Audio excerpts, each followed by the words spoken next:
राष्ट्रीय राजधानी में सबसे नई लोकसभा सीट पश्चिमी दिल्ली है। ये सीट 2009 के संसदीय चुनाव से थोड़ा पहले अस्तित्व में आई।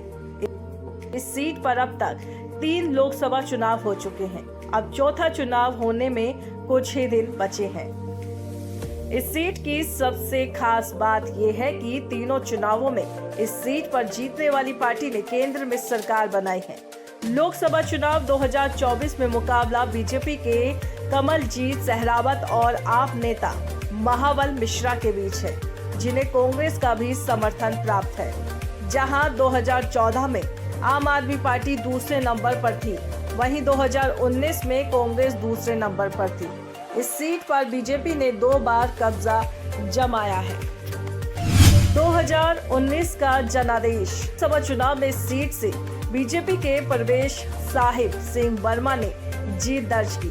उन्हें 8,65,648 वोट मिले, जबकि कांग्रेस के महाबल मिश्रा 2,87,162 के साथ दूसरे स्थान पर रहे और आपके बलबीर जाखड़ 2,51,873 वोटों के साथ तीसरे स्थान पर रहे। 2014 का जनादेश 2014 के लोकसभा चुनाव में बीजेपी के प्रवेश साहिब सिंह वर्मा ने आम आदमी पार्टी जर्नैल सिंह को शिकस्त दी।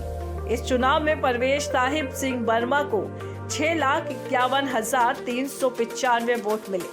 जर्नैल सिंह को 3,82,809 वोट मिले।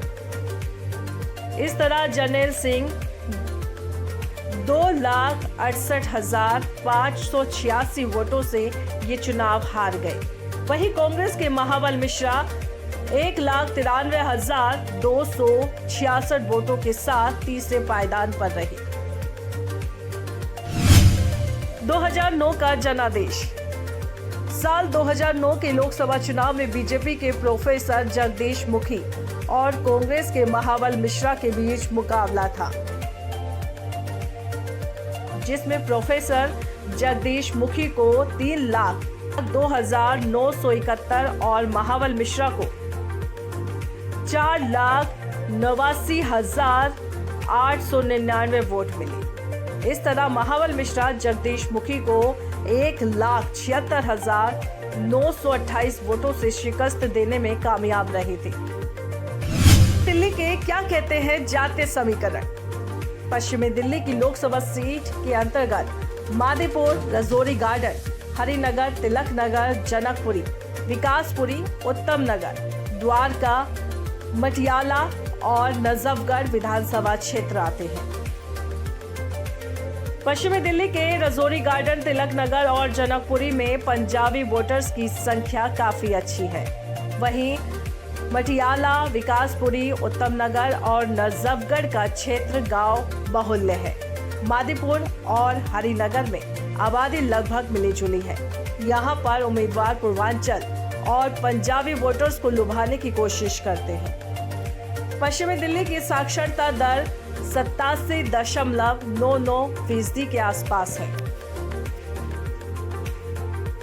यहाँ पर 11,08,886 पुरुष और 9,30,409 महिला वोटर्स है। 115 मतदाता अन्य अथवा थर्ड जेंडर है। यहाँ एससी कैटेगरी की संख्या 12.84% है और एसटी 0 के करीब है। फिलहाल अब ये देखना होगा कि मौजूदा सांसद प्रवेश वर्मा का टिकट कटने के बाद क्या बीजेपी अपने विजय रथ को आगे बढ़ाने में कामयाब हो पाएगी या नहीं। दोस्तों, इस विषय पर आपकी क्या राय है, हमें कमेंट करके जरूर बताएं। साथ ही हमारे चैनल को सब्सक्राइब करना बिल्कुल भी ना भूलें।